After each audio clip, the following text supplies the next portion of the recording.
यह बताकर के हम गुरु काम करने जा रहे हैं और यहाँ आने के बाद में कोनो काम नहीं करते हैं।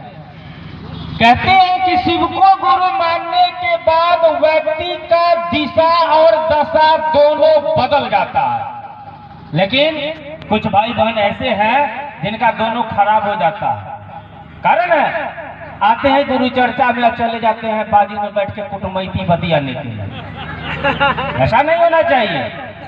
कुटुंबैती करने के लिए पूरा जिंदगी पड़ा हुआ है। साहब कहते हैं कि एक घर पर डाइनो बकस के चलता है, एक घर डाइनो बकस के चलता है। कम से कम महादेव को छोड़ दो, महादेव के काम में चलिए तो ईमानदारी से चलिए, निष्ठा से चलिए, बड़ा प्रफुल्लित होगा।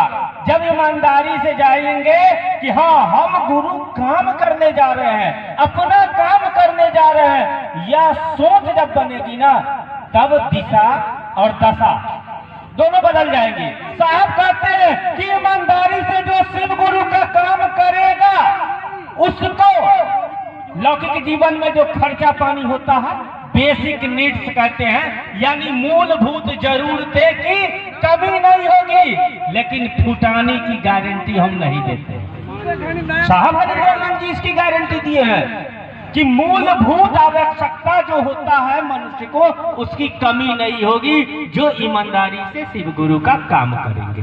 भाई लौकिक जगत में है तो लौकिक जगत का जरूरत तो हमको और आपको होबे करता है, और वो तो चाहिए। कितने कहते हैं ना कि सारा दिन ये गुरु चर्चे में रहता है, इसका खर्चा पानी कहाँ से आएगा? जी नहीं, महादेव सब व्यवस्था कर देते हैं। महादेव गुरु कभी नहीं कहे है कि तुम भर दिन शिव चर्चे करते रहो, अपना लौकिक जगत छोड़ दो, ऐसा नहीं कहे। हाँ, यह जरूर कहे हैं कि दुनिया में रहो, लेकिन दुनिया का होके मत रहो। देखिए गुरु क्या करेंगे?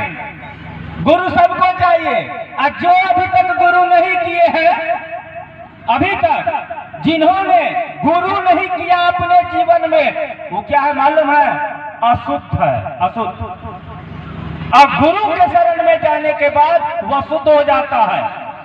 अशुद्ध का मतलब समझते हैं? अछूत समझिए, अपवित्र समझिए। वो अगर एगो फूटल कौड़ी किसी को दान भी देता है, उसका नाम नहीं हो सकता है।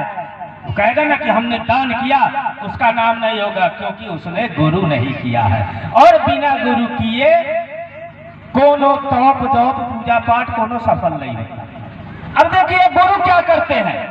गुरु अपने शिष्य को अपने गुण में रूपांतरित करते हैं।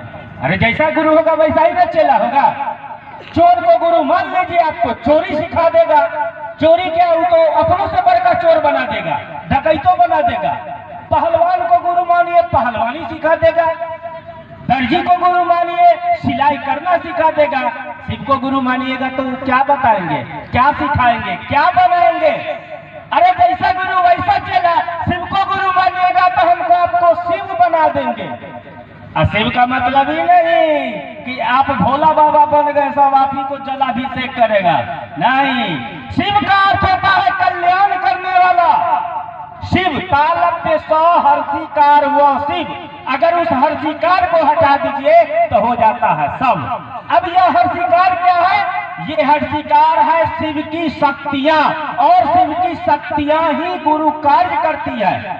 इसीलिए जब शिव में शक्ति मिलता है तब वह बनता है शिव। इसीलिए हम लोग जागरण भजन में भी कहते हैं आदि शक्ति महादेव।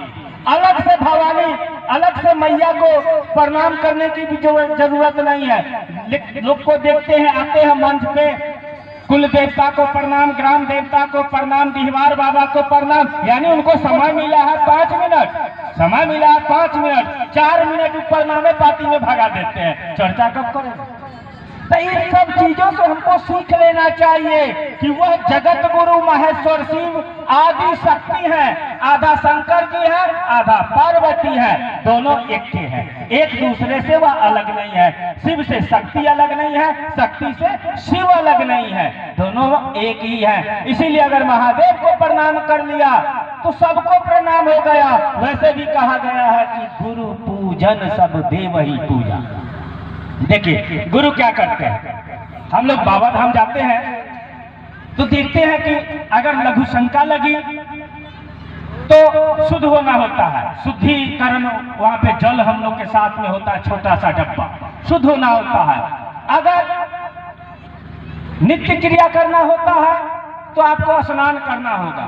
अगर आप अन्न खा लिए, चाय पी लिए तो कोनो बात नहीं, अगर अन्न खा लिए, इस बार गणेश भगवान से हमने पूछा था कि हम तो नाश्ता कर लिए हैं, पूरी सब्जी, हमको नहाना होगा? बोले हाँ, अन्न खाए नहाना होगा।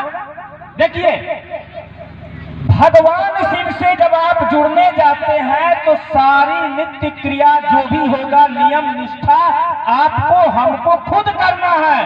कहीं चूक ना हो जाए कि भगवान हम पे ना खुश हो जाए, इसीलिए सारा जिम्मेवारी लेना होता है।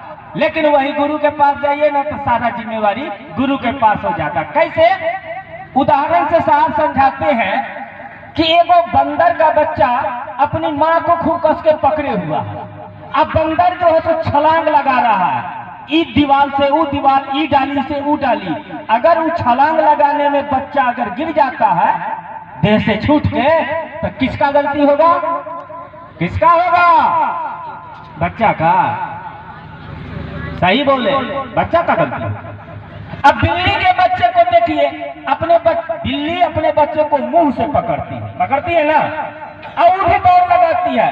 अगर उसके मुंह से बच्चा छूट गया तो किसका गलती है? बिल्ली की गलती है। यही है भक्ति की धारा और शिव गुरु की शिष्यता या कोई भी गुरु की शिष्यता, यानी शिष्य और भक्त में यही अंतर है कि शिष्य